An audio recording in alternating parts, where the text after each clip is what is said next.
The Old Republic, Sith Empire, rise, reign, and return. Darkness is patient. Darkness waits.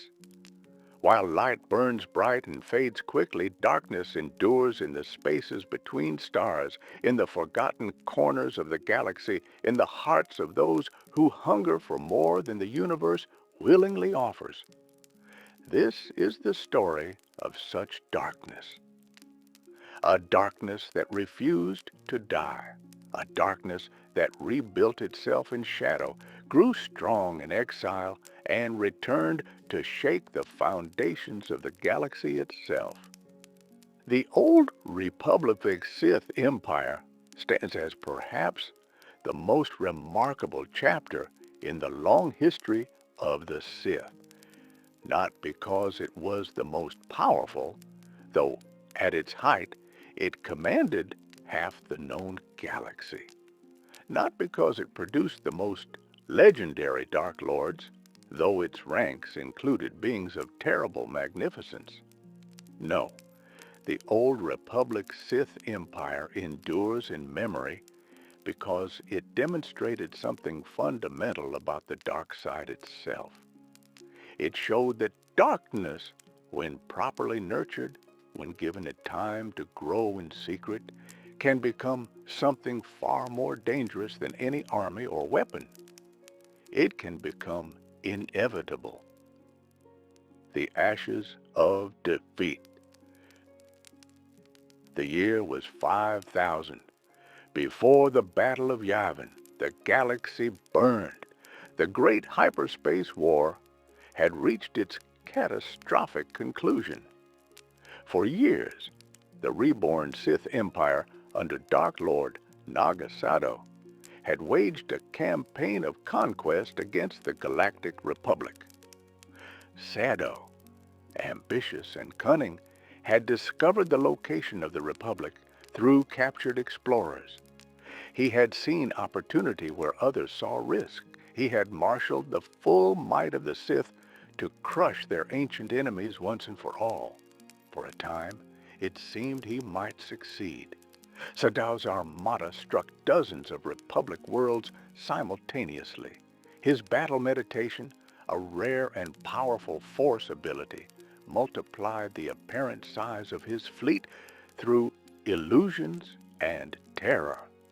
Coruscant, Korus, Kirek, and countless other systems came under assault.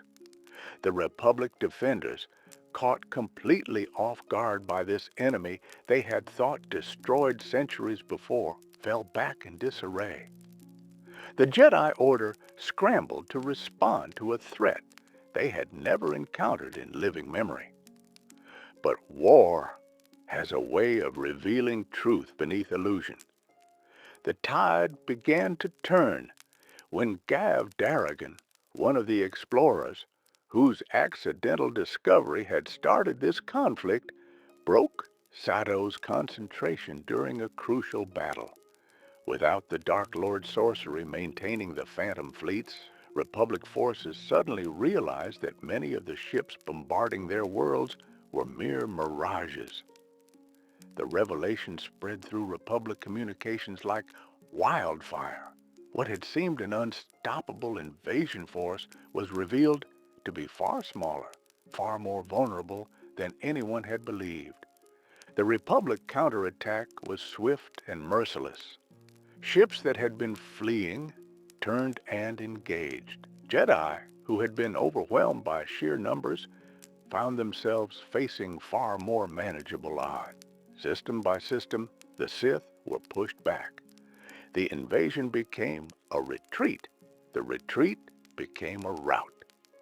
And when Sadow's battered fleet finally limped back to Sith space, they found not sanctuary, but judgment.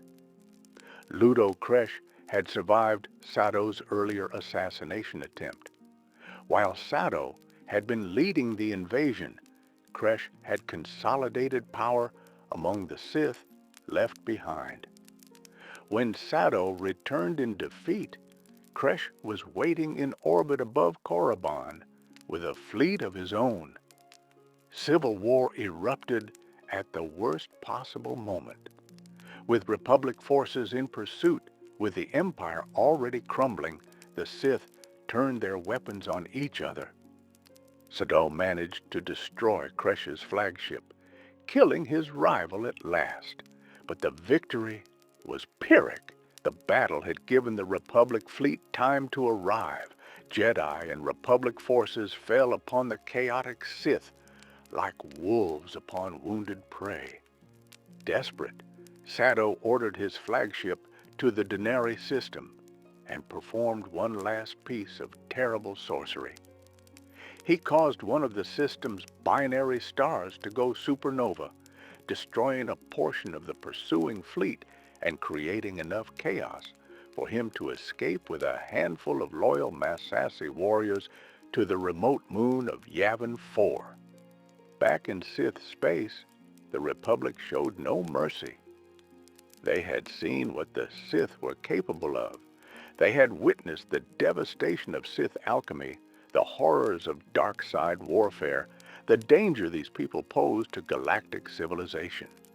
The Republic military, guided by Jedi commanders, systematically destroyed every Sith stronghold they could find. The native Sith species, already diminished through centuries of interbreeding with the human Dark Jedi, who had conquered them long ago, were decimated. Those who survived scattered to remote worlds or went into hiding among populations that might shelter them. The red-skinned, tentacle-bearded people who had given their name to this dark philosophy were pushed to the brink of extinction. For the Republic and the Jedi, it seemed the Sith threat had finally been eliminated completely. Historical records from this period confidently declare the extinction of the Sith Order. Victory celebrations echoed across Republic space. The Jedi could return to their traditional role as peacekeepers rather than warriors. The galaxy could heal from the wounds of war, but darkness, as we said, is patient. And in the chaos of defeat, in the terrified flight from Republic vengeance, something was already stirring. Someone was already planning. His name was Vitiate. Vitiate, the architect of immortality. Some beings are born to darkness. They emerge from the womb already touched by something beyond mortal comprehension. Tenebrae was such a being. Born in 5113 BBY on the Sith world of Nathema, the child who would become Vitiate came into existence as the illegitimate son of Lord Dramath, a powerful Sith Lord, and a simple farm woman. From his earliest days, Tenebrae displayed an unnatural connection to the dark side.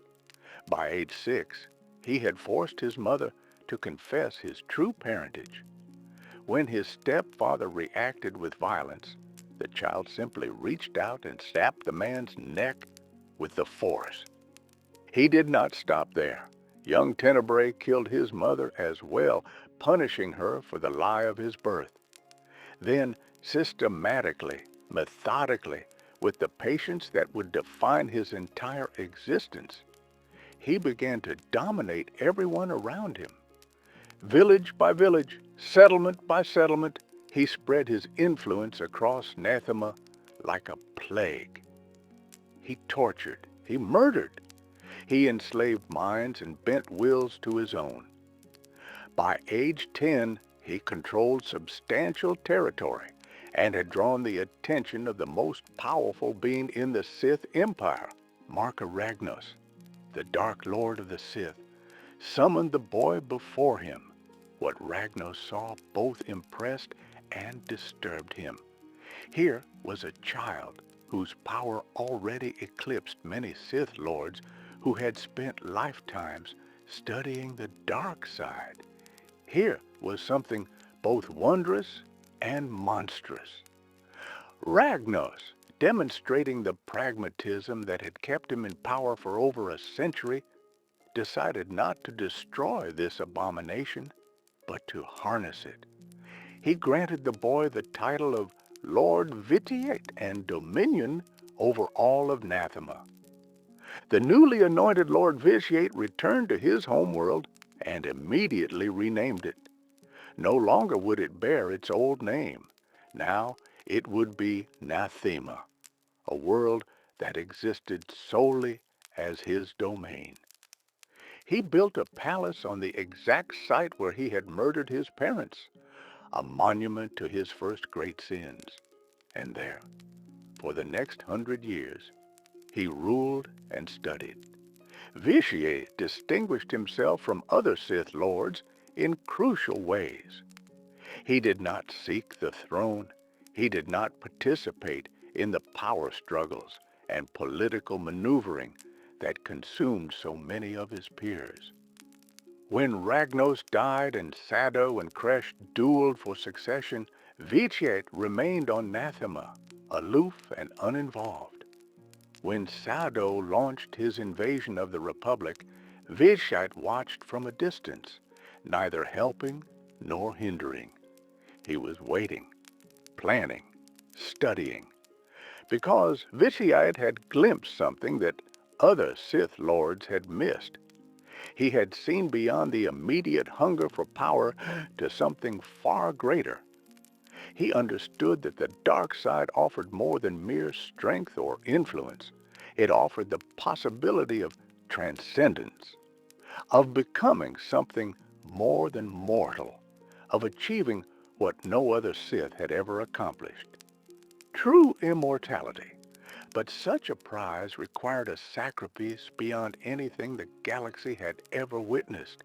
It required knowledge and preparation that would take decades to accumulate. It required patience. And so, Vitiate waited, alone on his world, perfecting his understanding of the darkest Sith arts, preparing for the moment when he could seize the prize he sought. And then, when terror had done its work, he offered hope. He announced that his historians and researchers had discovered the location of Droman Kaas, an ancient Sith colony world lost to history. A world where the survivors could rebuild, far from the reach of the Republic. A safe haven where the Sith could endure. But first, he said, they needed power. They needed a ritual, a working of Sith magic that would ensure their survival and grant them the strength to one day return. He called upon all remaining Sith lords to gather on Nathema. He promised them salvation. More than 8,000 answered his call. What followed next is known to history as the Ritual of Nathema, and it stands as perhaps the single most horrific act in the long and blood-soaked history of the Sith. The Sith Lords arrived on Nathema believing they were participating in a collaborative ritual to empower the Empire. Vitiate had convinced them that by pooling their strength, they could create a reservoir of dark side energy that would sustain their people through the coming exile. Each lord believed they would contribute and share in the resulting power. The truth was far darker. As each Sith Lord arrived at Vitiate's palace, they walked into a trap. Vitiate's power, refined over a century of study and practice, reached out and seized their minds. One by one, he dominated them. He crushed their wills and bent their consciousness to his own. He transformed 8,000 of the galaxy's most powerful force users into nothing more than batteries, sources of energy for what he was about to do. The ritual itself took 10 days to complete. Vitiate had help, though he scarcely needed it. He used Zildrog, an ancient superweapon from the world of Ioka, a device that specialized in the transfer of life energies. With this tool and the enslaved Sith Lords, as his fuel. Vitiate began the most ambitious and terrible working of Sith magic ever attempted. He didn't just drain the Sith lords. That would have been merely monstrous, but still within the realm of conventional dark side practice. No, Vitiate's ritual expanded beyond the assembled lords. It spread across Nathema like a wave of death. Every man, woman, and child on the planet died as the ritual consumed their life force. Every beast and bird, every fish and insect, every plant and microorganism, every single living thing touched by the force on Nathema was devoured. The planet itself screamed. Those who later visited the dead world reported that reality seemed wrong there. Colors appeared washed out and wrong. The sun looked brown instead of its natural hue. The force itself had been stripped away, leaving a void that force sensitives found physically painful to experience. Nathema had become a wound in the fabric of reality, a place where life itself had been murdered. But Vitiate had achieved his goal. The deaths of millions, the sacrifice of 8,000 Sith lords, the consumption of an entire planet's connection to the Force. All of this power flowed into him. It rewrote his very existence. It granted him what he had sought for over a century. Immortality. Not the limited lifespan extension that other Sith had achieved. Not the half-life of a Force ghost, or the parasitic existence of essence transfer into new bodies. True immortality. Vitiate had become something unprecedented, a being whose natural lifespan could be measured in millennia, whose power in the dark side eclipsed anything that had come before. Lord Vitiate was no more. In his place stood the Sith Emperor, a being of such terrible magnificence that even other Sith would come to worship him as a god. But first, he needed to gather the survivors and lead them to their new home, the discovery of Dromund Kaas. The Exodus began in the year 4999 BBY, immediately following the ritual of Nathema. The newly immortal emperor gathered the remaining Sith people, those who had not answered his call to Nathema, those who had been scattered across the galaxy in the chaos of defeat, and offered them a choice. They could remain in the known regions and face inevitable destruction at the hands of Republic hunters, or they could follow him into the unknown regions and rebuild. To a traumatized people who had just watched their civilization burn, who had lost everything they had known, the choice was not difficult. They would follow. They would trust in this being who promised survival and eventual triumph. The emperor, demonstrating the political acumen that would serve him throughout his long existence, blamed the devastation of Nathema on the Jedi. He told his people that Republic forces had performed some terrible weapon test on his homeworld, destroying it utterly. This lie served multiple purposes. It further stoked Sith hatred for the Republic and Jedi. It bound the survivors together against a common enemy, and it concealed the true horror of what he had done, ensuring that his people would follow rather than rebel. The journey that followed tested the survivors in ways they could never have imagined. For 20 years, the Sith fleet wandered through the unknown regions of space. They could not follow established hyperspace routes, for those would lead them directly back into Republic space and certain doom. Instead, they had to make blind jumps, dangerous transitions through hyperspace with no certainty about what lay on the other side. Some ships were lost.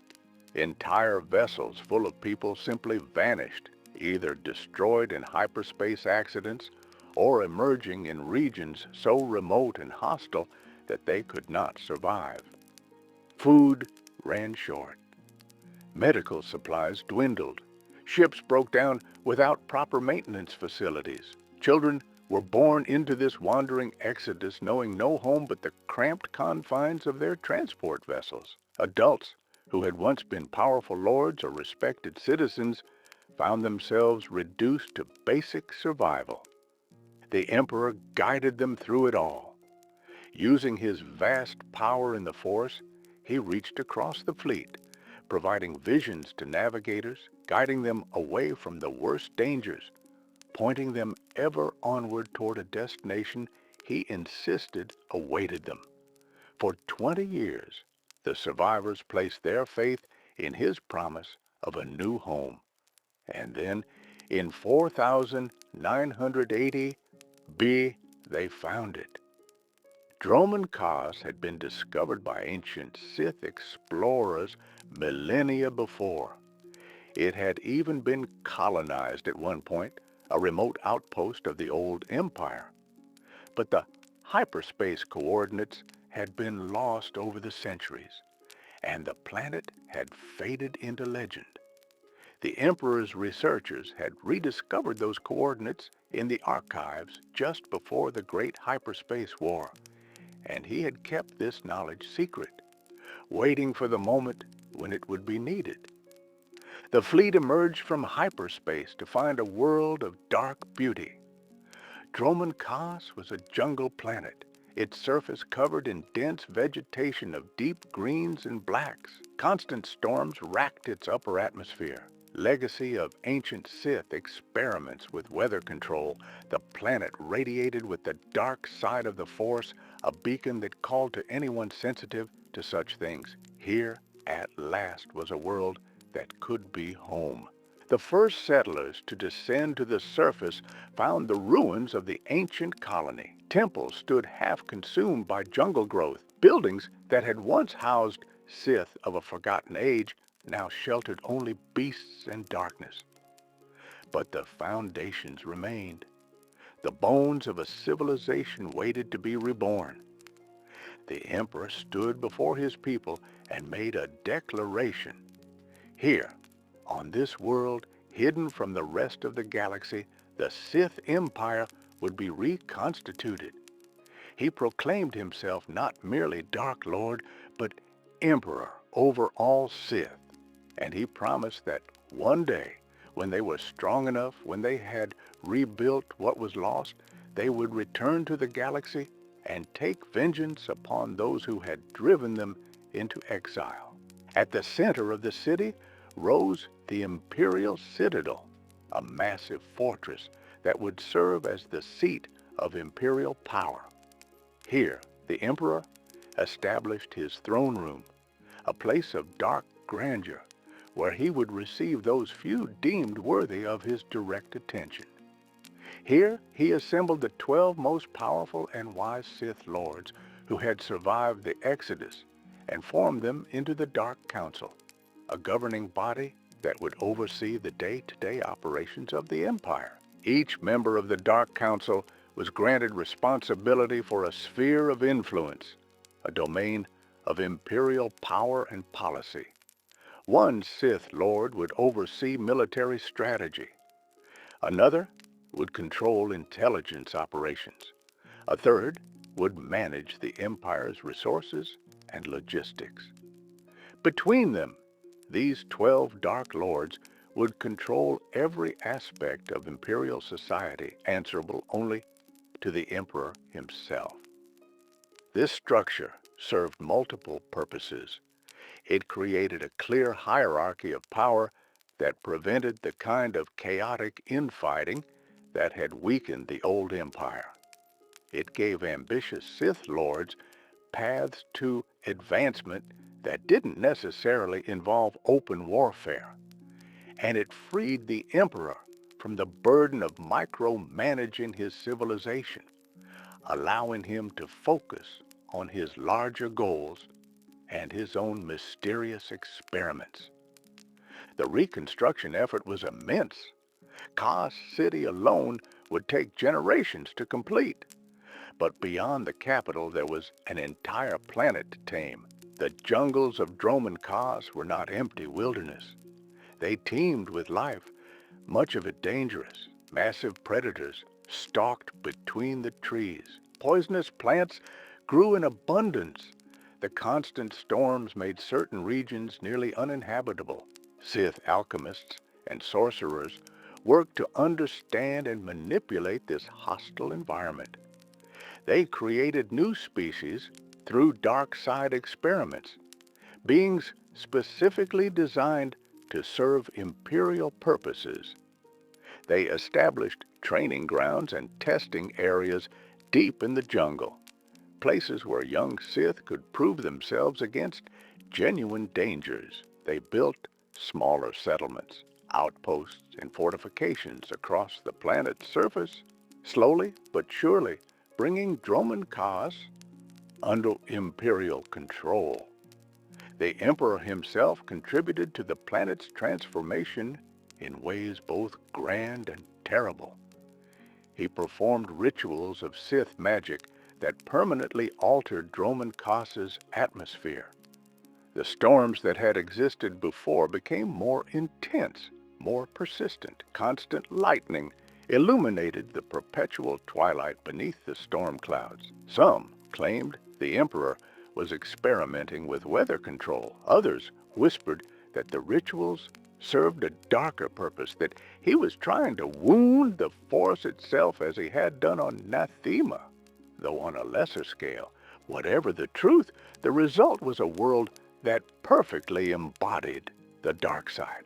Droman Kos became a place of shadows and thunder, of hidden dangers and visible grandeur. It became a world that would make any visitor understand immediately that they stood in the domain of the Sith. By the end of that first century, the foundations of the new empire had been laid. Kos City stood complete, a metropolis to rival anything in the known galaxy. The Dark Council had established the 12 spheres of influence and the bureaucratic machinery needed to govern an interstellar civilization. Sith academies had been built and staffed, ready to train new generations in the ways of the dark side. The imperial military had been established, its ranks filled with both Force-sensitive Sith and the vast numbers of ordinary humans and aliens who formed the backbone of imperial society. The Sith Empire had survived. It had found a home, and now, hidden from the Republic that thought it destroyed, it could begin the long work of growing strong again. 1,000 years of shadow. From 4,900 BBY to 3,681 BBY, the reconstituted Sith Empire existed in absolute secrecy from the rest of the galaxy. For more than a millennium, they built their strength in the unknown regions while the Republic believed the Sith threat had been permanently eliminated. This period represents one of the most remarkable achievements in galactic history. An entire civilization developing and expanding for 1,000 years without the knowledge of the galaxy's dominant power. During the first centuries, the empire focused on consolidation rather than expansion. They needed to transform from a refugee people into a functioning civilization. This required rebuilding every aspect of Sith society from the ground up. Legal codes had to be established. Economic systems needed to be created. Military doctrine required refinement. The vast machinery of bureaucracy that keeps any large government functioning had to be designed and staffed. The Dark Council proved essential to this process. Each sphere of influence developed its own extensive hierarchy of power bases. A Dark Council member at the apex of each sphere commanded entire pyramids of subordinate Sith lords, each with their own territories and responsibilities. Below the Sith lords came the Sith apprentices, eager young Force users learning the ways of darkness and competing for their master's favor. And below them, forming the true foundation of Imperial society, came the vast masses of ordinary citizens. The Empire was intensely hierarchical. Every person knew exactly where they stood in the social order. At the very top sat the immortal Emperor, removed and mysterious, rarely seen but always felt through his representatives on the Dark Council. Below him came the Dark Council themselves, 12 beings of immense power whose word was law across their respective domains. Below them came the lesser Sith Lords, each commanding territories, forces, and subordinates of their own. The Sith philosophy that governed Imperial society emphasized strength above all else. Weakness was despised. The strong dominated the weak, and this was seen not as cruelty, but as natural order. Slavery was common and accepted. Alien species made up a significant portion of the Imperial population, and while talented aliens could advance to positions of considerable authority within their respective fields, they were generally seen as inferior to human Sith. The red-skinned Sith pureblood remained relatively rare, their numbers having never fully recovered from the devastation of the Great Hyperspace War and the ritual of Nathema. Competition was encouraged among the Sith, but within strict parameters. Ambition was good. Ambition drove Sith to greater heights of power and achievement, but that ambition had to be channeled productively. Open rebellion against one's superiors was rare because it almost always resulted in death. Instead, Sith learned to advance through careful manipulation, through proving their worth to more powerful patrons, through excelling in their assigned duties so completely that promotion became inevitable. This culture of controlled competition produced remarkable results. Sith Lords competed to develop the most efficient administrative systems because efficiency led to success, and success led to advancement. Military officers competed to achieve victory in war games and training exercises, demonstrating their strategic brilliance. Sith sorcerers competed in the development of new applications of the dark side, each trying to discover techniques that would win them fame and prestige. The Sith academies became crucibles where this philosophy was instilled in each new generation. Multiple academies existed throughout Imperial space, but the most prestigious remained the Academy on Korriban. Yes, Korriban. In the centuries following the Great Hyperspace War, the Republic's watch on the old Sith homeworld had gradually relaxed. The world had been left a ruin, assumed to be no longer relevant. The Empire, working carefully and secretly, had re-established a presence there. They rebuilt the Academy in secret, using it to train the most promising young Sith while also conducting archaeological excavations of the old tombs. At these academies, acolytes were put through brutal training regimens designed to separate the strong from the weak. They learned philosophy and history. They studied the various forms of lightsaber combat. They practiced force techniques, both common and esoteric, and constantly, perpetually, they competed against each other.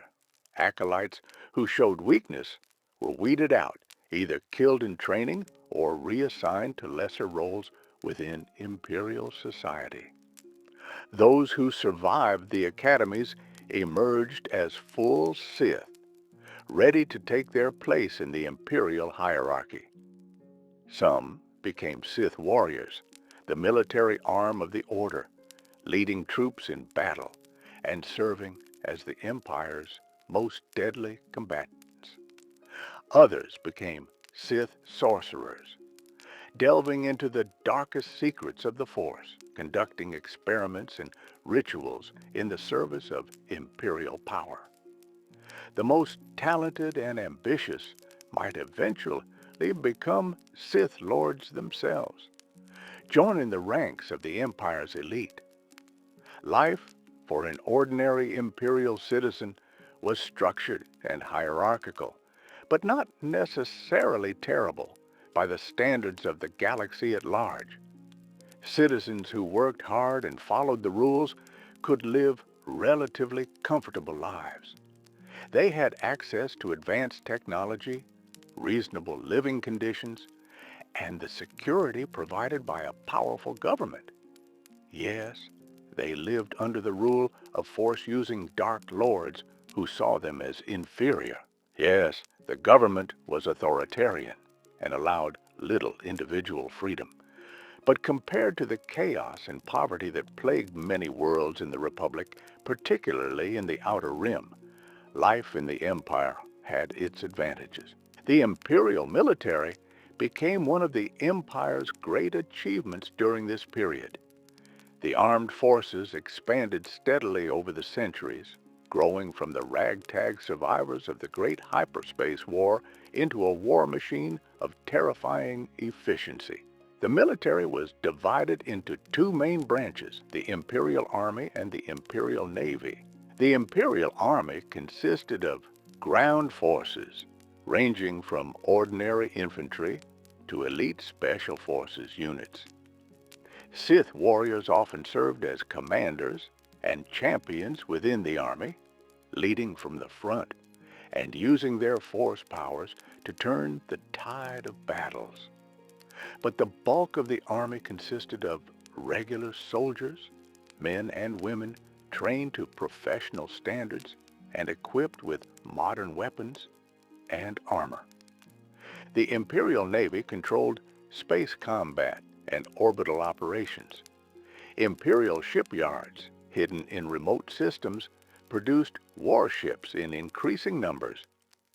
The Empire developed its own distinctive ship designs, vessels that emphasize power and intimidation as much as functionality. Imperial warships bristled with weapons, their hulls painted in the dark colors that had become synonymous with Sith power. Both branches of the military engaged in constant training and war games. Since they could not risk alerting the Republic by engaging in actual warfare, they instead honed their skills against each other in elaborately staged exercises. These war games became intensely competitive, with officers and units striving to prove their superiority.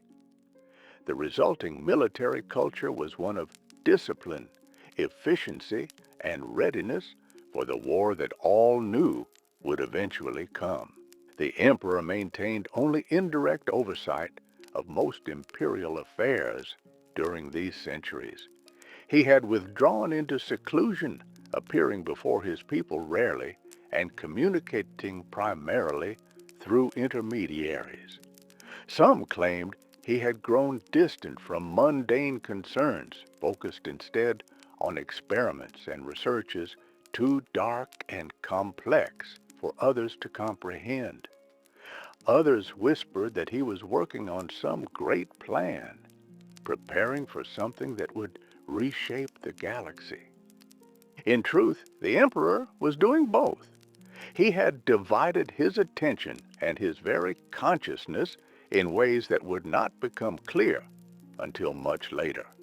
While one aspect of him focused on the Sith Empire, another had secretly discovered a remote world called Zakuul and was building an entirely separate civilization there. But that part of his story would not intersect with the Empire's history for many centuries yet.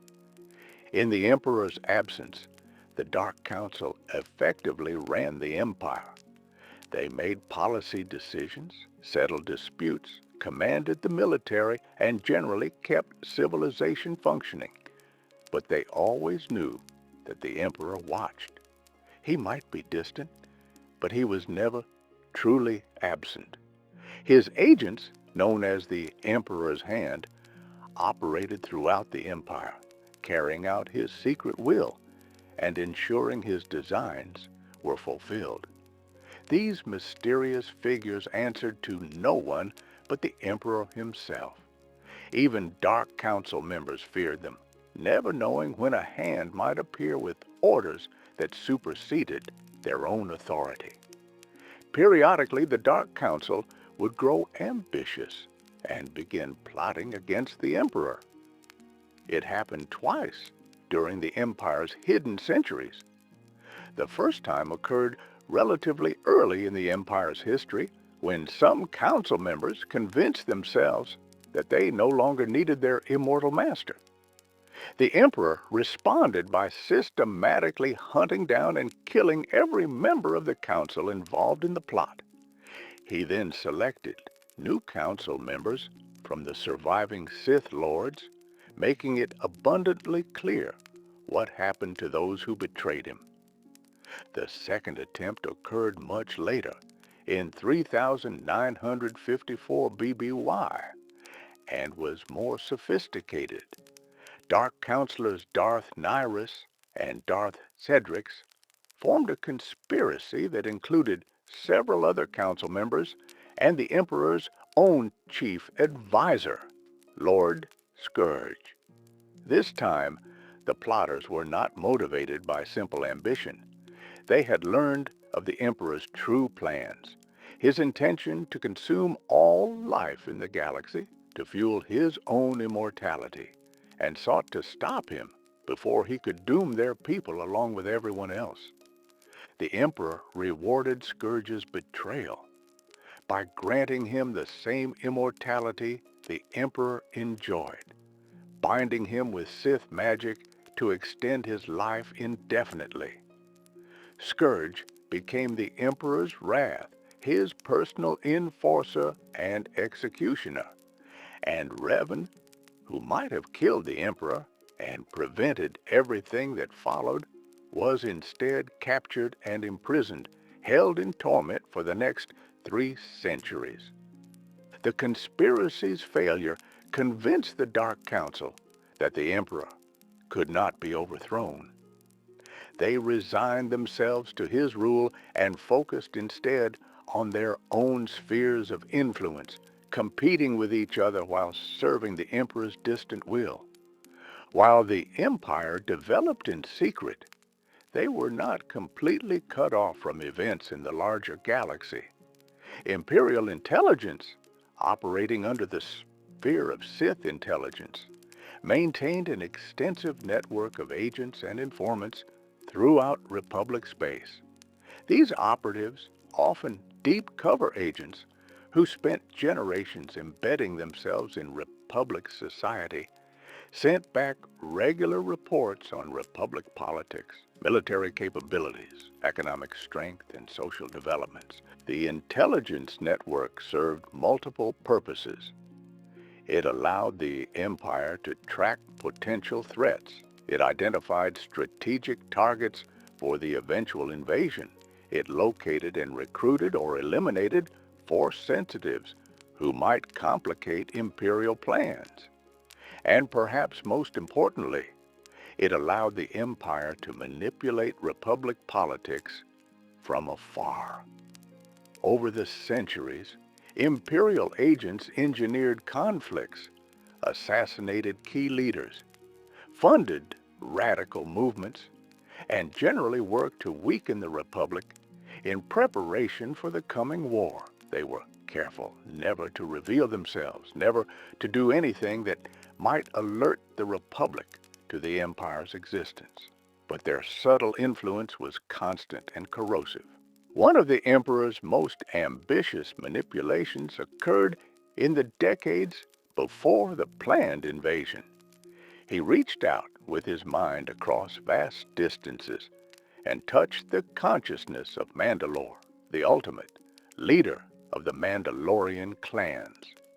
Using the dark side, the Emperor slowly corrupted the warrior's judgment and filled him with visions of glory. He manipulated Mandalore into launching what became known as the Mandalorian Wars, a massive campaign against the Republic that lasted 16 years. The Mandalorian Wars served as a testing ground. The Emperor wanted to see how the Republic would respond to a major military threat. He wanted to identify their tactical weaknesses, their strategic vulnerabilities, their industrial capacity for war, and he wanted to spread chaos and destruction through Republic space, weakening them for the coming invasion. Two Jedi Knights, Revan and his friend Malak, eventually defeated the Mandalorians after disobeying the Jedi Council to lead the Republic military. As Mandalore lay dying after losing single combat to Revan, the Emperor's spell broke. The fallen warrior told his conqueror that he had been manipulated, that a dark presence in the unknown regions had clouded his mind. This revelation led Revan and Malak to investigate. They discovered evidence of the Sith Empire on Korriban and Malachor Vey. They followed the trail to Nathema, where they experienced the horror of that dead world. And finally, disguising themselves as mercenaries, they made their way to Droman Kos itself. The Emperor was waiting for them. The confrontation in the Emperor's throne room was brief and one-sided. Revan and Malak, two of the most powerful Jedi of their era, attacked the Emperor, intending to destroy him before he could threaten the Republic. The Emperor simply reached out and crushed their wills. His power was so overwhelming that they had no defense. Within moments, he had dominated their minds completely, turning them into his servants. The Emperor scoured their memories for information about the Republic. He learned everything they knew about Republic defenses, Jedi capabilities, political divisions, and military strength. Then he sent them back to Republic space with new orders. They were to recover the Star Forge, an ancient Rakatan superweapon capable of producing unlimited, but the Emperor had underestimated his new servants. Revan and Malak's minds were stronger than even he had realized. While he had successfully turned them to the dark side and corrupted their purposes, they retained enough independence to twist his orders. They convinced themselves they were acting of their own free will. They suppressed all the memory of the Emperor, and when they found the Star Forge, they used it to build their own Sith Empire rather than the Emperor's vanguard force. The resulting Jedi Civil War devastated the Republic, but did not serve the Emperor's purposes. When Revan and Malak failed to report back, he assumed they had failed entirely. He decided to continue with his original plan, building up Imperial strength until victory was certain, then launching the invasion on his own terms. By 3700 BBY, that moment had finally arrived. The Empire had spent over 1,300 years preparing. They had built a military force larger and more capable than anything they had possessed during the Great Hyperspace War. Their intelligence network was in place. The Republic remained ignorant of the threat growing in the unknown regions, everything was ready. The Emperor gave the order. After more than a millennium of shadow, the Sith Empire would return to the galaxy. The Great Galactic War erupts. The year 3681 BBY began like any other for the Galactic Republic. The government continued its work on Coruscant. The Jedi maintained peace and justice throughout the core worlds and beyond.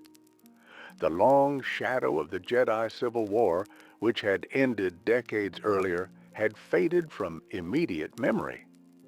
The Republic was not at peace. It never truly was, given the size of the galaxy. But it was stable and prosperous. Then, without warning, everything changed. In the Tingalarm, a remote region of the Outer Rim, unknown warships emerged from hyperspace. Their design was like nothing in the Republic database. Dark hulls, aggressive profiles, weapon systems that radiated menace even to visual inspection.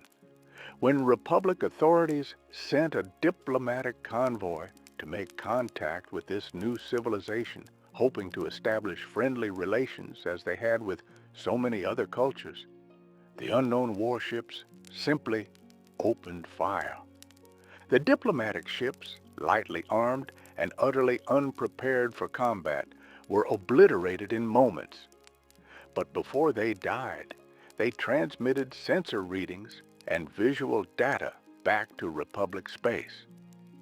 The images showed warships bearing Sith symbols, impossible symbols that belonged to an empire destroyed over 1,300 years ago. The attack in the Tingalarm was only the beginning. Within days, Sith forces struck simultaneously at dozens of systems across the Outer Rim. Belkaden, Ruria, Cernpidal, and many others came under assault by an enemy the Republic had thought extinct. The attacks revealed sophisticated intelligence.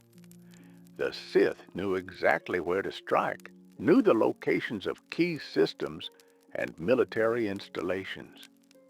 They moved with a coordination and efficiency that spoke of careful planning and thorough preparation. Republic military commanders scrambled to respond to this new threat, but they faced immediate problems. First, they had no reliable intelligence about enemy capabilities or intentions. The Sith Empire had appeared from nowhere with no warning. Second, many Republic military resources had been reduced in the decades of relative peace following the Jedi Civil War. Defense budgets had been cut. Fleets had been downsized. The military infrastructure needed to fight a major war had atrophied. Third, and perhaps most concerning, the Republic had no clear understanding of where this enemy had come from.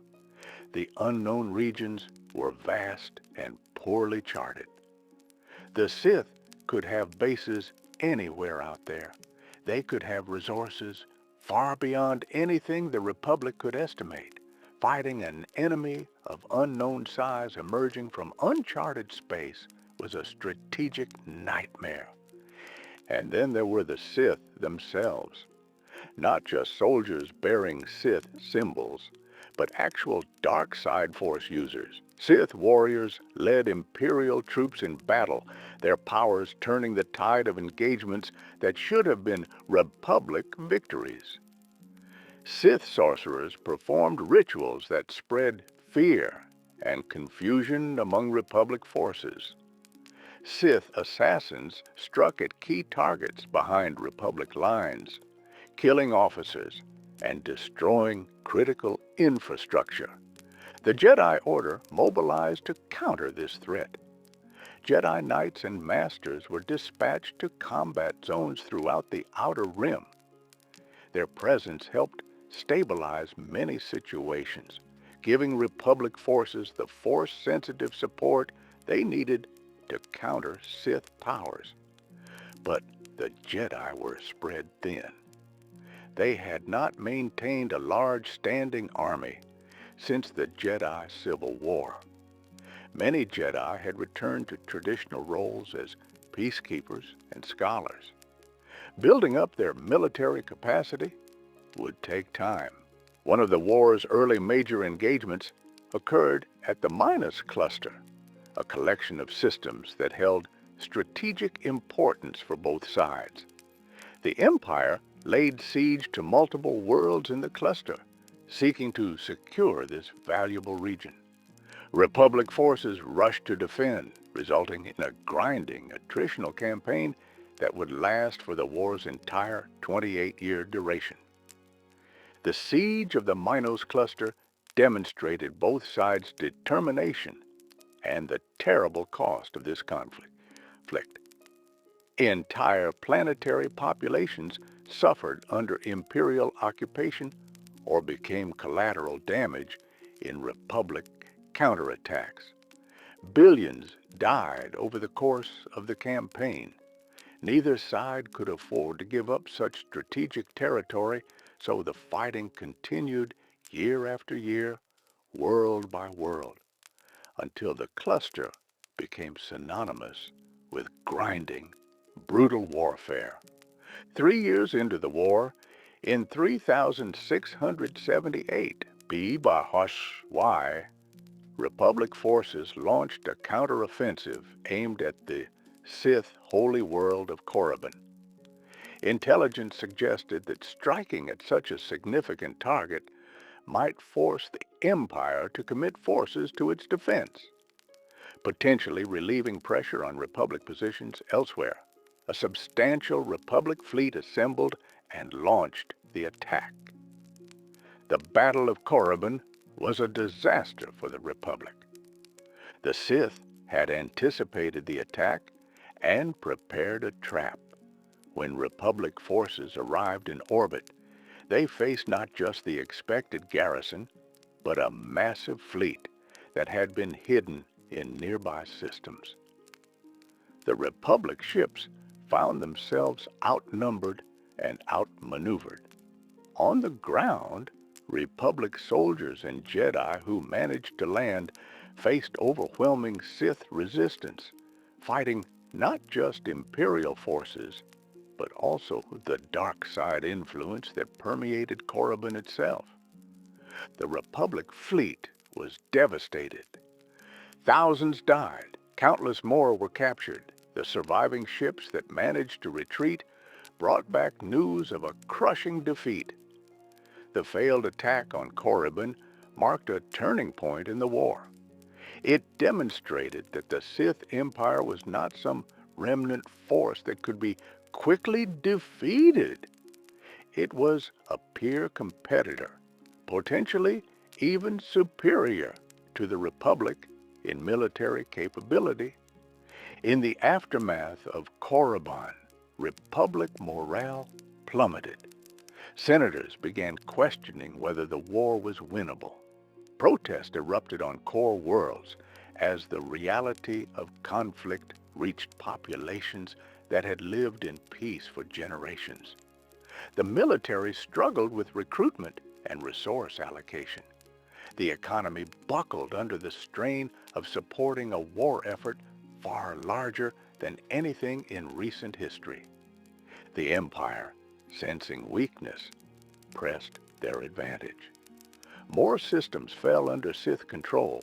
Imperial forces pushed deeper into the mid-rim, threatening to cut key trade routes. The Republic found itself fighting a defensive war on multiple fronts, bleeding resources and soldiers while the enemy seemed to grow stronger. The war's middle years saw countless battles across hundreds of star systems. Names like Talai, Caecilius, Velmor, and Genarius became synonymous with bloodshed. Each battle followed the same grim pattern. Imperial forces would strike at a Republic world, Republic defenders would fight desperately to hold, Jedi would arrive to tip the balance. Sith would counter the Jedi, and the fighting would continue until one side or the other could no longer sustain their effort. Approximately 16 years into the war, in 3665 BBY, a major engagement occurred at Hoth. The frozen world had strategic value as a way station along certain hyperspace routes. Both sides committed substantial forces to secure it. The resulting battle was catastrophic. Ships from both fleets were destroyed in great numbers. Much of the wreckage rained down onto Hoth's frozen surface, where it would remain for decades, eventually attracting pirates and scavengers. One particularly notable aspect of that battle was the destruction of a Republic ship carrying captured Jedi Master Wyatt. The Jedi prisoner died with all hands when the vessel was hit, a loss that served as a grim reminder that even the most powerful Force users were not immune to the random destruction of warfare. The Battle of Hoth was particularly devastating for the Republic Navy, which lost a significant portion of its strength. 3 years later, when the Mandalorians entered the war, the Republic Navy had still not fully recovered from those losses. The Mandalorian entry into the conflict represented a major escalation. A new Mandalore had united the scattered clans, and following orders from his Sith superiors, led his warriors into battle against the Republic. The Mandalorian fleet established a blockade of the Hydean Way, one of the galaxy's most important trade routes. This blockade strangled Republic commerce and forced the military to divert forces to deal with this new threat.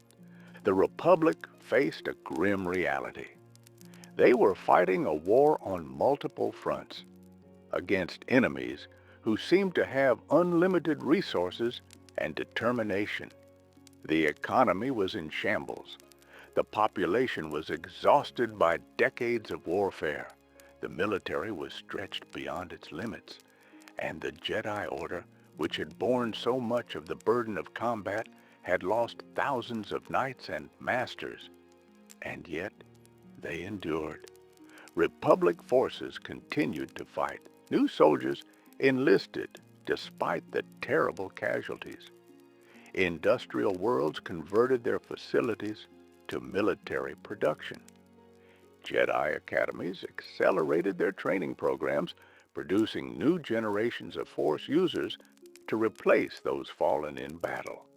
The Republic, for all its weaknesses, demonstrated a resilience that the Empire had not fully anticipated. By the war's 28th year, 3653 BBY, the conflict had reached a state of grinding stalemate. The Empire controlled roughly half the galaxy, including most of the outer rim and significant portions of the mid-rim. But they had been unable to push into the core worlds, unable to deliver the knockout blow that would force Republic surrender. Every advance was met with fierce resistance. Every victory came at tremendous cost. The Republic, meanwhile, held the core and most of the inner rim, but had lost vast territories and resources. They could not mount the counteroffensive needed to push the Empire back. They could only defend what remained and pray that a miracle might change the war's trajectory. It was in this context, with both sides exhausted and bleeding, that the Empire made an unexpected move. The Dark Council, speaking in the Emperor's name, proposed peace negotiations. After nearly 3 decades of total war, the Sith offered to discuss terms for ending the conflict. The Republic was suspicious, but desperate. They sent a delegation to meet Imperial representatives on the neutral world of Alderaan. Perhaps, finally, there might be an end to the bloodshed. They had no idea they were walking into a trap. the sacking of Coruscant. The peace conference on Alderaan proceeded with all the formality and procedure expected of such momentous negotiations. Republic diplomats, senators, and Jedi sat across tables from Imperial representatives discussing terms, proposing compromises, seeking some framework that might bring an end to the war that had devastated the galaxy for nearly 3 decades. Simultaneously, a smaller, but even more critical strike force prepared for their own mission. Led by the formidable Darth Malgus, a Sith Lord whose name had become synonymous with Imperial military success. This team consisted of the Empire's most dangerous warriors and assassins. Their target was not military in nature. It was symbolic, psychological, designed to strike at the very heart of Republic identity and Jedi power. They were going to attack the Jedi Temple on Coruscant. The operation began when Malgus's strike team infiltrated the Republic capital. How they did so would remain classified for years, but the result was undeniable. Imperial forces, including multiple Sith Lords and specially trained soldiers, fought their way into the Jedi Temple itself, the ancient fortress monastery that had stood at the center of the Jedi Order for millennia. What followed was a massacre. The Jedi, taken completely by surprise, fought desperately to defend their temple. Masters, knights, and Padawans threw themselves into battle against the Sith invaders. Lightsabers clashed in the ancient halls. The Force itself seemed to scream as dark side and light side users unleashed their full power in confined spaces. But the Sith had planned this assault perfectly. They had studied the temple's layout through intelligence reports. They had identified key targets, and they had brought overwhelming force specifically to ensure that even the Jedi's home would not protect them. The fighting raged through the temple's levels.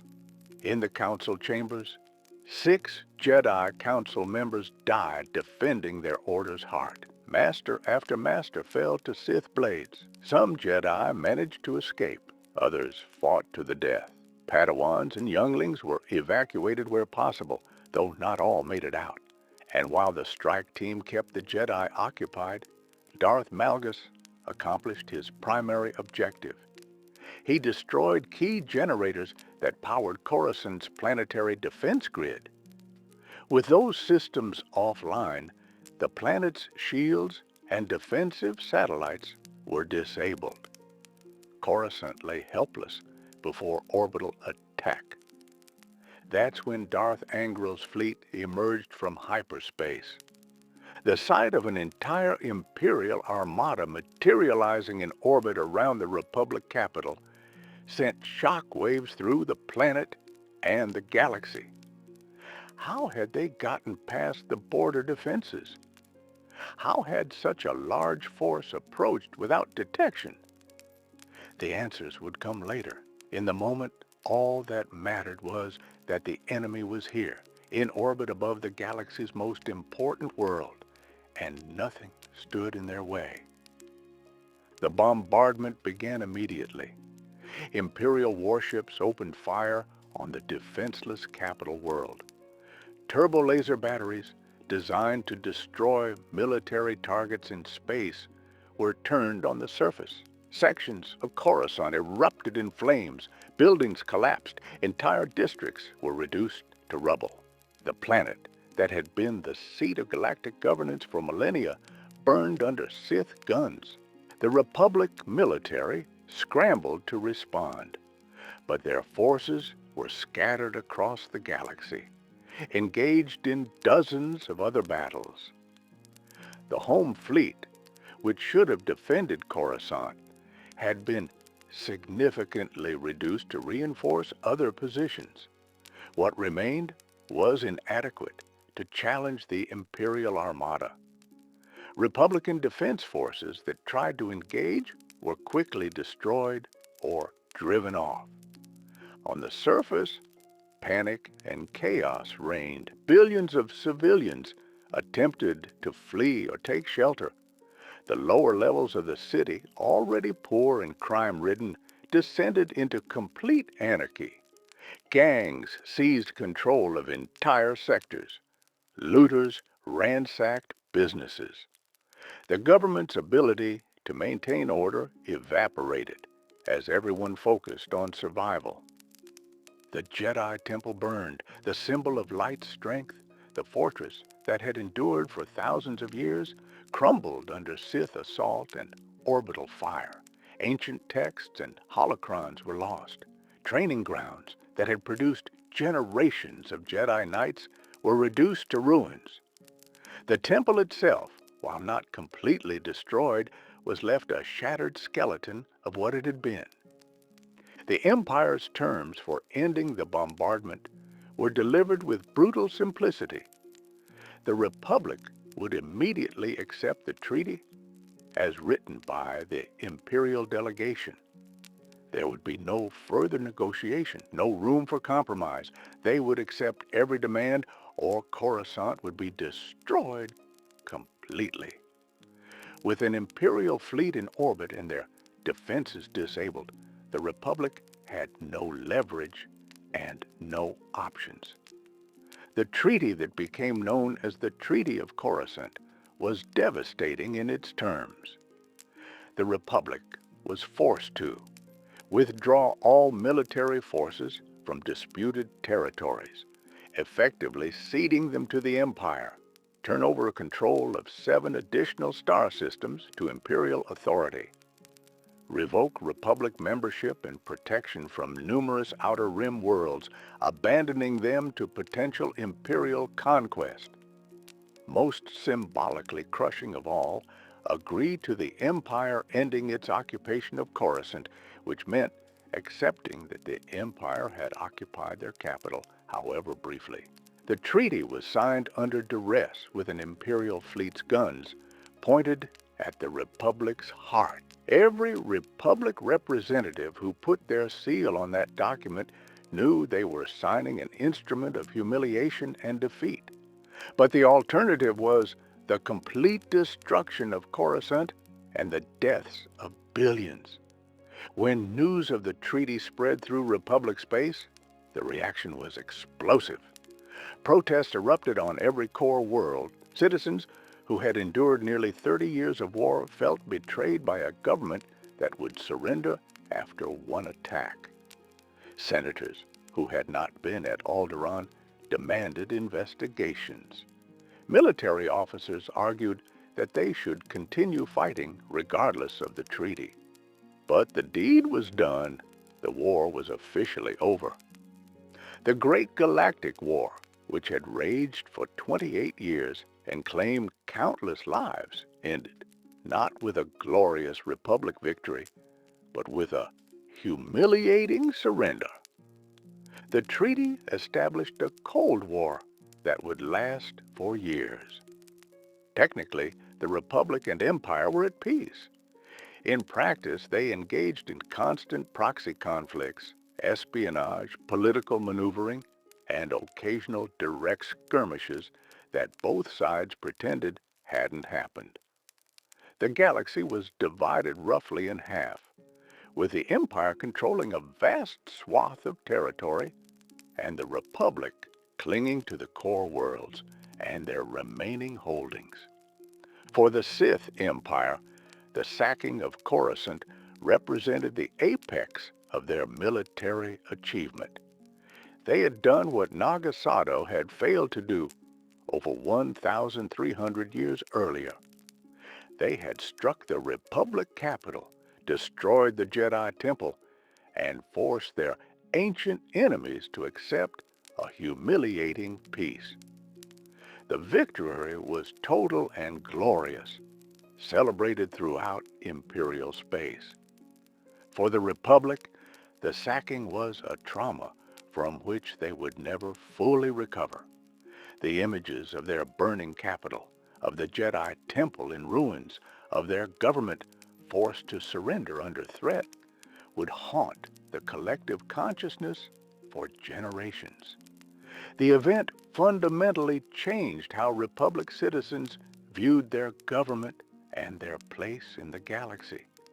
And for the Jedi Order, the sacking of their temple was an apocalypse. 6 council members dead, countless knights and masters fallen, their temple destroyed, their reputation as guardians shattered. In the aftermath, the Jedi made a decision that would have been unthinkable before the war. They abandoned Coruscant. The Jedi Order, which had been headquartered on the Republic capital for millennia, withdrew to their ancient homeworld of Tython. This retreat was framed as a time for reflection and reconnection with their roots. In reality, it was a recognition that the Jedi needed to rebuild from almost nothing. They needed space to heal, to train new generations, to recover from the devastating losses they had suffered. The Galactic Senate adopted a new calendar system based on the treaty signing. Years would now be measured as BTC before the Treaty of Coruscant, or ATs after the Treaty of Coruscant, marking how profoundly this event had changed galactic history. While the war raged and treaties were signed, life continued in the Sith Empire. Understanding what it meant to be part of imperial society provides crucial context for comprehending how the empire functioned and why it remained stable despite the constant conflicts and power struggles that characterized Sith culture. Dromund Kaas remained the empire's capital and its beating heart. Chaos City had grown over the centuries into a true metropolis, a city of towering structures that rose above the jungle canopy. The architecture spoke volumes about Sith values. Every building was designed to impress and intimidate. Geometric severity dominated. Sharp angles and dark materials created an aesthetic of power and permanence. This was not a city built to be welcoming. It was built to remind everyone who saw it that the Sith ruled here. At the city's center stood the Imperial Citadel, a massive complex that served as the seat of imperial power. Here, the Dark Council convened in their chambers, debating policy and settling disputes, while the Emperor watched from his distant throne room. The Citadel contained not just government facilities, but also Sith-specific infrastructure. Meditation chambers infused with the dark side, training rooms where Sith Lords honed their skills, secure vaults containing dangerous artifacts and forbidden knowledge. Security in the Citadel was absolute. Imperial guards, elite soldiers who had been conditioned through dark side rituals to be completely loyal to the Emperor stood watch at every important location. These guards wore distinctive armor and carried weapons designed specifically to combat Force users. They were bound to the Emperor's will through Sith magic, making them immune to manipulation or corruption by ambitious Sith Lords. Beyond the Citadel, Kaas City spread out in distinct districts, each reflecting different aspects of imperial society. The Sith Sanctum housed facilities specifically for the Sith Order's use. Additional training areas, libraries of Sith knowledge, and residential quarters for Sith Lords who maintained presence in the capital. The military district contained barracks, command centers, and logistics facilities, for the Imperial Armed Forces. Industrial zones hummed with factories producing everything from consumer goods to military hardware. The city's lower levels, like those of most major urban centers in the galaxy, housed poorer residents in less desirable conditions. But even these lower levels maintained order.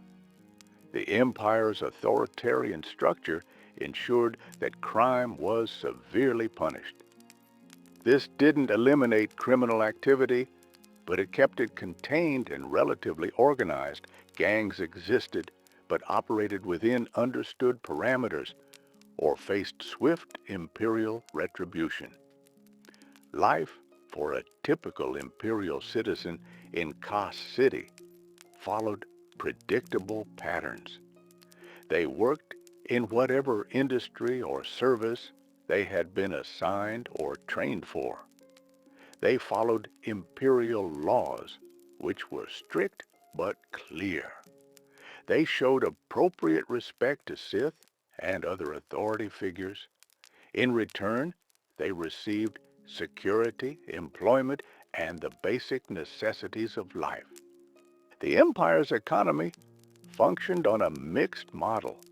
Critical industries were fully nationalized, controlled directly by the sphere of production and logistics. These included military production, energy generation, and essential infrastructure. Other industries operated as private enterprises, but under strict imperial oversight. Entrepreneurs could become wealthy in the empire, but they always knew that the government could seize their assets if it served imperial interests. Slavery formed a significant component of the imperial economy. Aliens made up the majority of the slave population, though humans who had committed crimes or fallen into debt could also be enslaved. Slaves performed manual labor, dangerous mining operations, and other work that free citizens avoided. The institution was considered completely normal and acceptable in imperial culture. Strength dominated weakness. That was the Sith way. However, it's worth noting that slavery in the Empire was not necessarily a permanent condition. Slaves who demonstrated exceptional ability or value could earn their freedom. Some former slaves rose to positions of considerable authority in their fields. The Empire was pragmatic. If someone proved useful, their origins mattered less than their capability. The Mandalorians maintained their own complicated relationship with the Empire.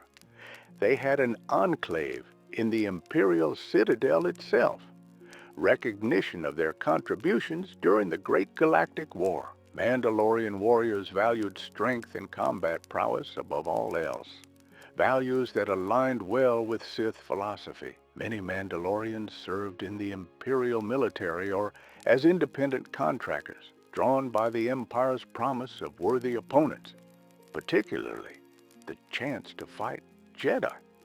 Military service represented one of the primary paths to advancement for ordinary Imperial citizens. The Imperial military was massive, professional, and always recruiting. Enlisted personnel who demonstrated competence could rise through the ranks. Officers who showed tactical brilliance could achieve positions of real power and authority. And the military offered benefits that made service attractive. Steady pay, access to training and education, opportunity for glory and advancement. The Imperial Army was organized into legions, each commanded by high-ranking officers who answered ultimately to the sphere of military strategy. These legions varied in size and specialization. Some were standard infantry formations, others were mechanized units built around armored vehicles. Elite units like the Imperial Guards or Special Forces teams received enhanced training and equipment. Sith warriors often served as commanders or champions within the army. Their presence on the battlefield could turn the tide of engagements. They led from the front, using their force powers to devastating effect. But the army did not rely solely on Sith. The vast majority of combat operations were carried out by regular soldiers using conventional tactics and weapons. The Imperial Navy maintained an enormous fleet of warships ranging from small patrol craft to massive battleships. Ship design in the Imperial Navy emphasized power and intimidation. Dark hulls, aggressive profiles, abundant weapon systems. Every Imperial vessel looked dangerous, and that was intentional. The Empire believed in psychological warfare as much as conventional combat. Naval officers underwent rigorous training at Imperial academies. The Navy was perhaps even more competitive than the Army, as the number of available command positions was limited by the number of ships. Officers competed constantly for promotions and desirable assignments.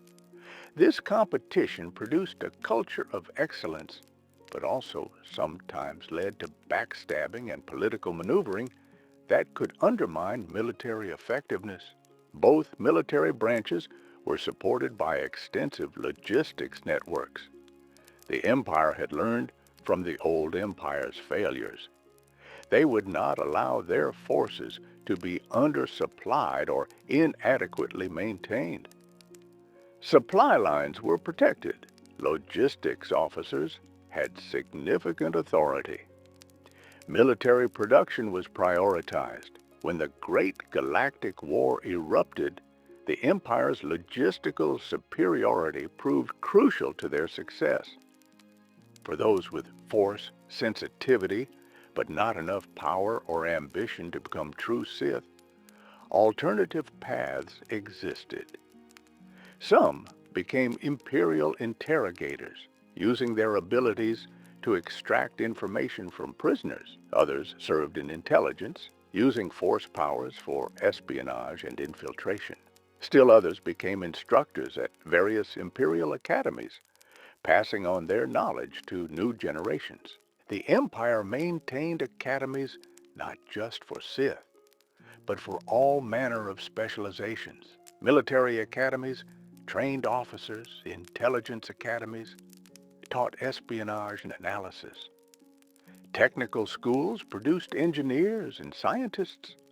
The Empire understood that power required more than just force users and soldiers. It required an educated populace capable of managing complex systems and technologies. Education in the Empire was merit-based but strictly controlled.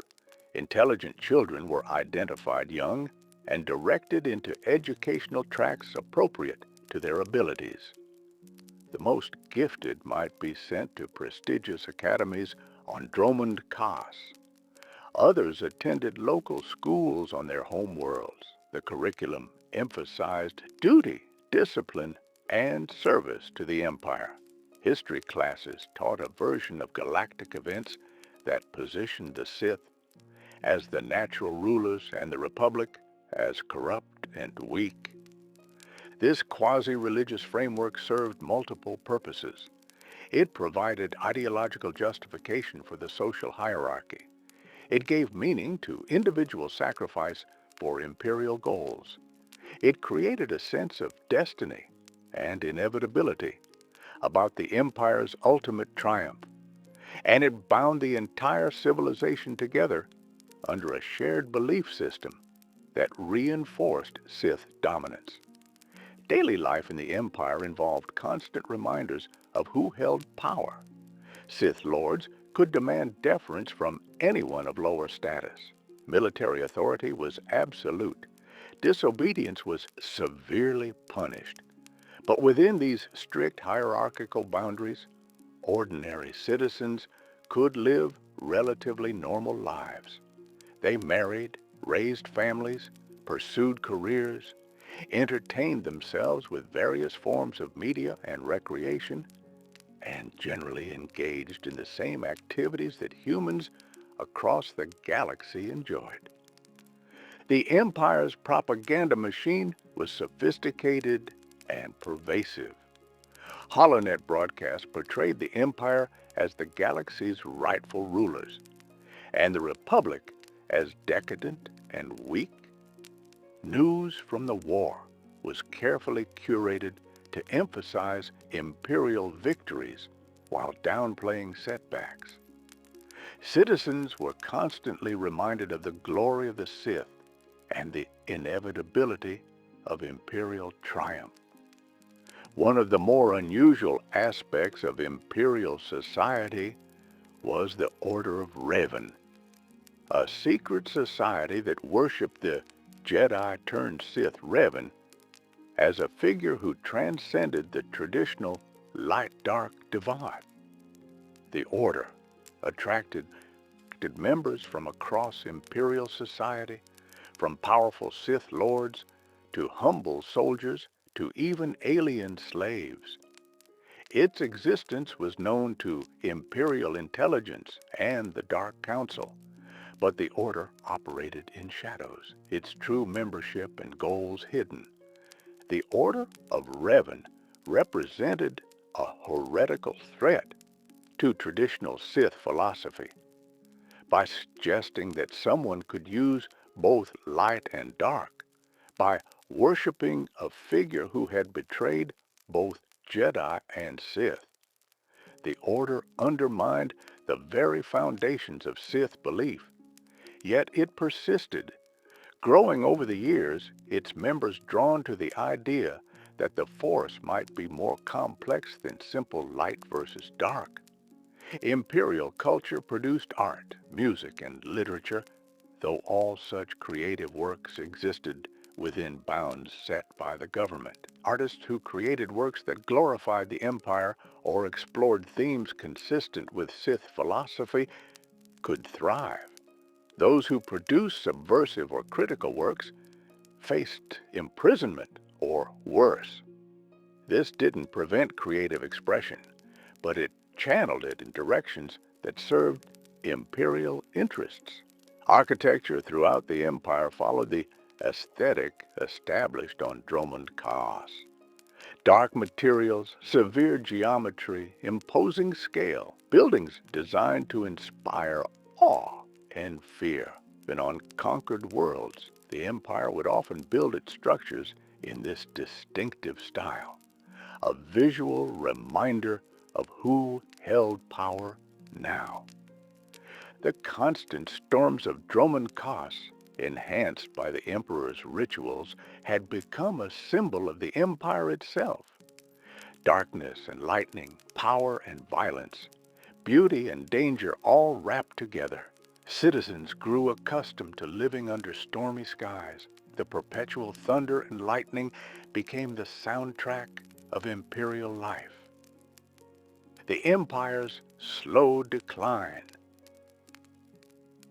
The years following the Treaty of Coruscant should have been the Empire's golden age. They had forced the Republic to its knees. They controlled half the galaxy. Their military remained powerful and professional. Their economy functioned efficiently. By every metric, the Sith Empire had achieved unprecedented success. But beneath the surface, cracks were forming.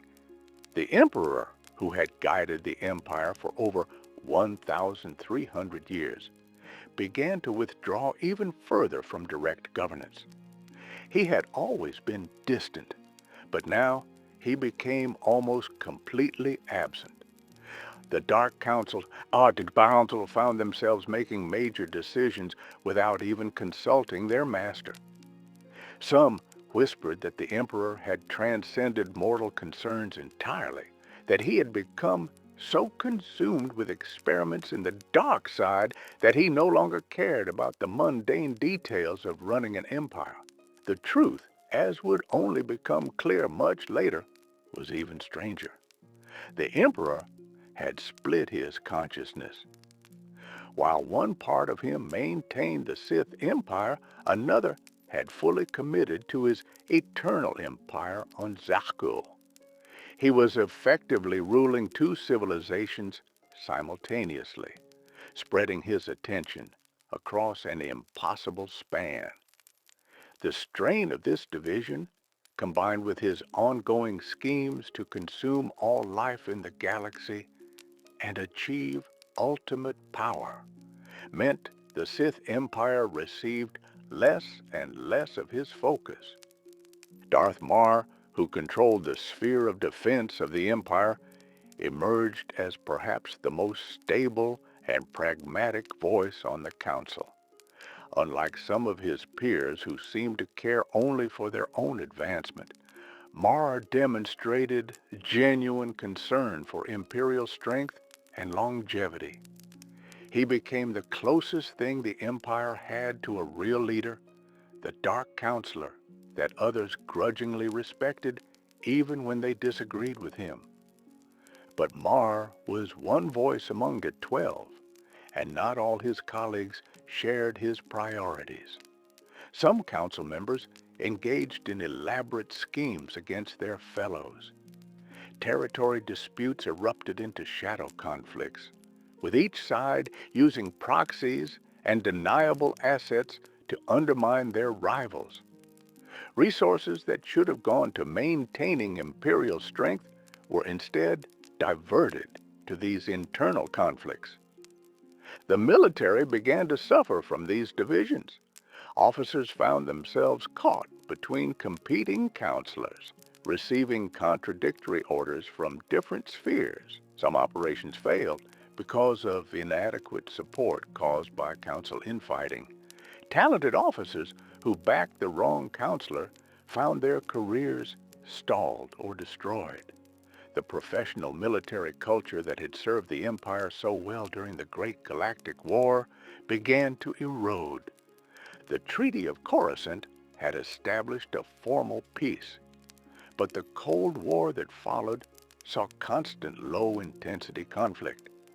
Republic and Imperial forces clashed on disputed worlds, each side denying that they were the aggressors. Proxy wars erupted across the border regions, with both governments supporting local factions that fought their rivals' proxies. Espionage reached new heights as both intelligence services sought every advantage. These ongoing conflicts drained resources without providing the clear victories that might have unified the empire. Instead of celebrating triumph, imperial citizens grew weary of endless deployment cycles and casualty lists. The glory of the sacking of Coruscant faded into history. The present became a grind of marginal gains and frustrating stalemates. Then came revelations that would shake the Empire to its core. The Order of Revan, which had long operated in shadows, was revealed to have infiltrated the highest levels of Imperial society. Darth Arcus, a member of the Dark Council itself, was exposed as a member of the heretical cult. The revelation that even Dark Counselors could be swayed by Revan's teachings created a crisis of confidence. The Order's ultimate goal was to resurrect Revan himself and use him to destroy the Emperor. They believed Revan was the prophesied figure who could kill the Emperor and free the galaxy from his corrupt influence. The Order had agents throughout both the Empire and Republic, working toward this goal in secret. The Battle of Rishi marked a turning point. There, the Order of Revan's activities were exposed. Republic and Imperial forces, working in unprecedented cooperation, moved against the Order's base. What they found was alarming. Evidence of massive resources and planning, proof that the Order had nearly succeeded in its goal of resurrecting Revan. Darth Mar made a controversial decision. Without seeking Dark Council approval, he allied directly with Republic forces to counter the Revanite threat. This pragmatic cooperation horrified many Sith, who saw any alliance with the Republic as betrayal. But Mar recognized that the Revanites posed an existential threat to both civilizations. The Battle of Yavin 4 followed. There, combined Republic and Imperial forces engaged the resurrected Revan and his followers. The battle was brutal and costly, but it ended with Revan's final death. However, the victory came with an unintended consequence. The combat and death in that force-saturated location awakened the sleeping Emperor.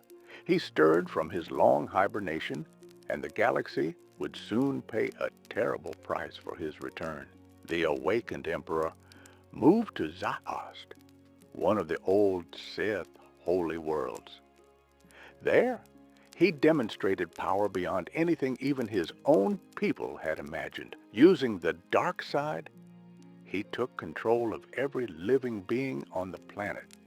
Billions found themselves possessed, their bodies no longer their own. The Emperor forced them to kill each other in a planet-wide bloodbath, creating an ocean of death. Then, once sufficient death had been achieved, he performed on Zaost what he had done on Nathema over 1,000 years before. He consumed all remaining life on the planet. Every person, every animal, every plant. The entire world became a dead husk, and the Emperor, having fed on this vast sacrifice, became more powerful than ever.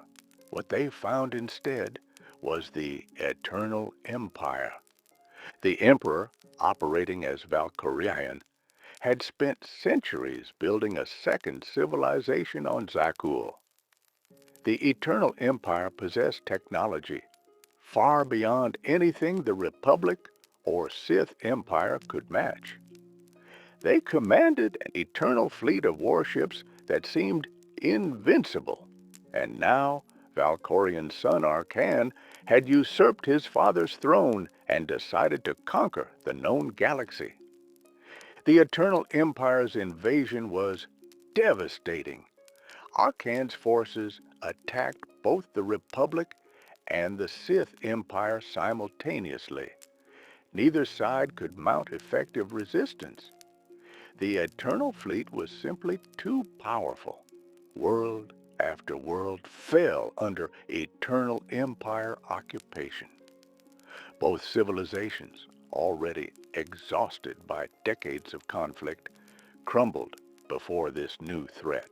Darth Mar died during the invasion, killed by Valkorion when he refused to pledge allegiance to the Eternal Emperor. His death was a tremendous blow to the Sith Empire. Mar had been the closest thing they had to a stable leader. Without him, the Dark Council descended into even greater chaos. Over the next several years, the war against the Eternal Empire consumed both the Republic and Sith Empire. Dark Counselors died or disappeared. Power structures collapsed. By the time the conflict reached its climax, only one Dark Counselor remained, Darth Asina. Asina seized her opportunity. With no rivals remaining, she declared herself Empress of the Sith. She streamlined the Dark Council, reducing it from 12 seats to 5, with each new counselor overseeing multiple spheres. This consolidation of power made the government more efficient, but also more vulnerable to individual failures. The rise of the Outlander and the Eternal Alliance marked another phase in galactic conflict. This coalition, led by a powerful Force user who had defeated Valkorion's consciousness, brought together elements from both Republic and Empire. They eventually destroyed destroyed the Eternal Empire, liberating the galaxy from Arcan and then Valen's rule. But victory came at terrible cost. Both the Republic and the Sith Empire had been devastated by years of warfare. Their territories were reduced, their populations were traumatized, their military forces were shadows of what they had been, and the precedent of cooperation between Republic and Imperial forces had created new possibilities and new tensions. In the years following the Eternal Empire's defeat, conflicts resumed between the Republic and Sith Empire. But something had changed. The clear ideological divide had blurred. Some Imperials had worked alongside Republic soldiers and found them honorable.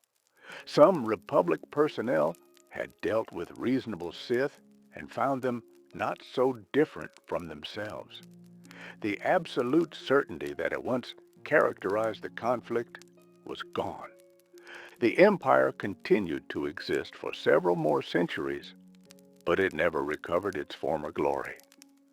Territories were lost, the government fragmented, local warlords carved out their own domains. The central authority that had once bound the Empire together gradually weakened. Precise details of the Empire's final years remain murky in historical records. But by 2000 BB, the Sith Empire that had been reconstituted on Dromund Kaas no longer existed as a unified state. Its territories had been absorbed by the Republic or had become independent systems. Dromund Kaas itself faded back into obscurity, its location once again lost to time. The Sith themselves did not disappear. Pockets of Sith teachings survived. Various Dark Lords established their own movements and organizations. One Jedi named Phannius fell to the dark side, took the name Darth Ruin, and founded what became known as the New Sith Empire, sparking the New Sith Wars that would plague the galaxy for another 1,000 years. But the old Republic Sith Empire, the civilization built by Vitiate, the empire that had almost conquered the galaxy, the dark mirror to the Republic that had existed for nearly 2,000 years, was gone. The slow death of the old Republic Sith Empire was not a single event, but a process that unfolded over centuries. There was no climactic final battle, no dramatic last stand. Instead, the empire gradually hollowed out, its power structures eroding, its territories fragmenting, until finally it simply ceased to exist as a meaningful political entity. Several factors contributed to this decline. The loss of strong central leadership after the Emperor's final defeat created a power vacuum that was never adequately filled. Empress Asina proved capable, but she was mortal and could not provide the sense of eternal authority that the Emperor had represented. When she eventually died, the succession was contested, leading to further instability. The military, which had once been the Empire's great strength, became less effective over time. Decades of constant warfare had taken their toll. The best officers had been killed or retired. Training standards slipped. Equipment wasn't properly maintained. The esprit de corps that had made the imperial military formidable gradually dissipated. Economic factors also played a role. The Empire's economy had been organized around constant expansion and the exploitation of conquered territories. When expansion stopped, when the Empire found itself on the defensive and losing ground, the economic model stopped working. Resources became scarce. Living standards declined. Discontent spread through populations that had grown accustomed to imperial prosperity. Border systems began to defect to the Republic, seeing better opportunities there. Some worlds declared independence, betting that neither the weakened empire nor the exhausted Republic would commit resources to reconquer them. Local governors and moffs became increasingly autonomous, essentially ruling their own mini-empires and giving only token allegiance to the central government. The Sith Order itself fragmented. With the Emperor gone and the Dark Council in disarray, competing philosophical schools arose among Force-using dark side adherents. Some Sith followed traditional teachings. Others developed new interpretations. Heretical movements like the revived Order of Revan gained followers. The unified Sith culture that had characterized the Empire began to splinter into feuding factions. Efforts were made to reverse the decline. Successive leaders attempted reforms, reorganizations, military buildups. Some achieved temporary successes. But the underlying problems were too deep, too structural. The Empire had been built around conquest and expansion, around the strength and will of an immortal emperor. Without these things, it could not sustain itself. The Republic, meanwhile, was resurgent. Despite its own tremendous losses during the various wars, the Republic had certain advantages. Its government was more flexible, more capable of adaptation. Its economy was more diverse and resilient. And crucially, the Jedi Order, though diminished, remained intact and began to grow again. The Republic could draw on resources and population that the Empire could never match. By approximately 2000 BBY, what remained of the Sith Empire bore little resemblance to the powerful civilization that had once threatened to conquer the galaxy. The territories it still notionally controlled were effectively independent. The Dark Council, if it still met at all, had no real authority. The great cities of Dromund Kaas had either been abandoned or had transformed into something else. Perhaps city-states ruled by local warlords who happened to have Sith training. It was in this context that Jedi Master Phineas made his fateful choice. Disillusioned with the Jedi Order, drawn to the power of the dark side, he fell and took the name Darth Ruin. Unlike previous Sith, who had operated alone or in small groups, Ruin had ambitions to rebuild Sith power on a grand scale. He reached out to the scattered remnants of Sith teaching, to Force sensitives across the galaxy who were drawn to darkness, and began to forge them into a new organization. This new Sith Empire would be different from the old. It would not have a single emperor or a formal Dark Council. Instead, it would be more chaotic, more anarchic, with multiple Dark Lords competing for dominance. This organization would eventually evolve into the Brotherhood of Darkness and fight the new Sith Wars against the Republic for 1,000 years, ending only with the Battle of Ruusan and Darth Bane's creation of the Rule of Two. Militarily, the Empire had demonstrated that the Republic was not invincible. They had proven that careful planning, professional military organization, and ruthless determination could threaten even the galaxy's dominant power. The military doctrines developed by imperial strategists would be studied in war colleges for millennia to come. The notion that the dark side could enhance military effectiveness would recur throughout galactic history. Politically, the Empire had shown that an authoritarian state could function efficiently and command loyalty from its people. The Republic's democracy was messy, and contentious, but for all its flaws, it survived. The Empire's dictatorship was more efficient in the short term, but proved brittle when its central authority weakened. This lesson about the fragility of authoritarian systems would be forgotten and relearned many times in galactic history. Philosophically, the old Republic Sith Empire represented the fullest expression of dark side ideology ever achieved. It created an entire civilization based on the principles of the Sith Code. That passion is stronger than peace. That strength is better than weakness. That power and victory are the highest goods.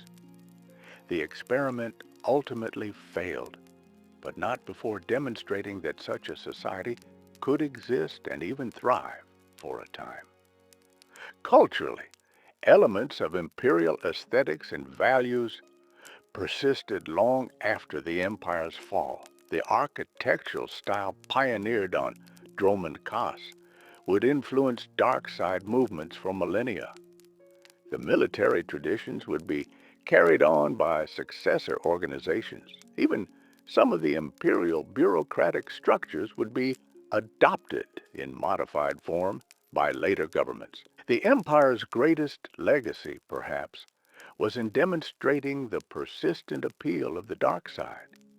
Despite the empire's eventual collapse, despite the suffering it caused, despite all evidence that the path of the Sith led to destruction, beings continued to be drawn to darkness. The old Republic Sith Empire proved that you could build an entire civilization on the dark side, that such a civilization could last nearly 2,000 years, and that it would take immense effort to finally bring it down. For the Jedi, the Empire served as a constant reminder of what they opposed and why their own order existed. The Jedi had fought against this darkness for centuries. They had lost thousands of their number in the effort. Some Jedi, like Revan, before his redemption, had even been corrupted by the Emperor's power. The experience charred the order, but also taught them hard lessons about vigilance and the price of peace. For the Republic, the Empire had been an existential threat that forced fundamental changes. The Republic military had been restructured and strengthened, intelligence services had been improved, defensive preparations had been made permanent. The Republic that emerged from the conflicts with the Empire was more centralized, more security conscious, more willing to take preventive action against threats. Whether these changes were positive is debatable, but they were certainly consequential. In the end, what the old Republic Sith Empire proved is that darkness can achieve tremendous things, but it cannot sustain them. The dark side promises power, and it delivers, but power alone is not enough to maintain a civilization. The Empire's internal contradictions, the constant competition among Sith, the exploitative relationship with subordinate populations, the reliance on fear and force to maintain order, eventually undid it. The darkness that had survived Republic vengeance, that had rebuilt itself in the unknown regions, that had returned to challenge the galaxy, finally exhausted itself, not in a single great defeat, but slowly, gradually, inevitably. The dark side could create, it could conquer, but ultimately it could only destroy even itself. Dromund Kaas remains. The world still exists. Its jungles still teem with life. Its storms still rage through eternal skies. Ruins of the great cities still stand, slowly being consumed by vegetation, housing only memories and ghosts. The dark side presence remains strong there, a lingering echo of what once was. Travelers who find the world and its location has been rediscovered more than once over the millennia, report an overwhelming sense of the past. Walking through those ruins, one can almost see the empire in its glory, almost hear the thunder of marching legions, almost feel the presence of dark lords who shaped galactic history. The story of the old Republic Sith Empire reminds us that history moves in cycles. Empires rise and fall. Darkness and light struggle eternally. The Sith Empire that seemed invincible at its height eventually collapsed. The Republic that seemed doomed during the sacking of Coruscant survived and recovered. Neither victory nor defeat is ever permanent.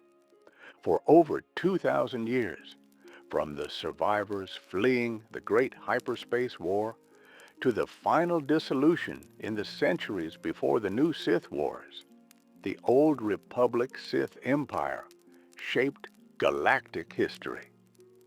It survived impossible odds. It achieved remarkable successes. It left an indelible mark on the galaxy. And then, like all things, it ended. If you've enjoyed this deep dive into one of the most fascinating periods of Star Wars history, please like this video and subscribe to the channel. There are so many more stories of Sith power, Sith philosophy, and Sith legacy to explore. From the ancient days before the Republic to the rise of Emperor Palpatine and beyond, the dark side has shaped the galaxy in countless ways. Let me know in the comments what aspect of Sith history you'd like me to cover next. Should we explore the new Sith Wars that followed the old Republic's collapse? Delve into the Rule of Two and how it transformed Sith philosophy? Examine specific Dark Lords and their unique contributions to Sith knowledge? The dark side is vast, its history deep and rich, and we're going to explore all of it together. Until next time, may the Force serve your passions. May your chains be broken, and may you find power in the darkness. This has been Sith Lore. Sleep well.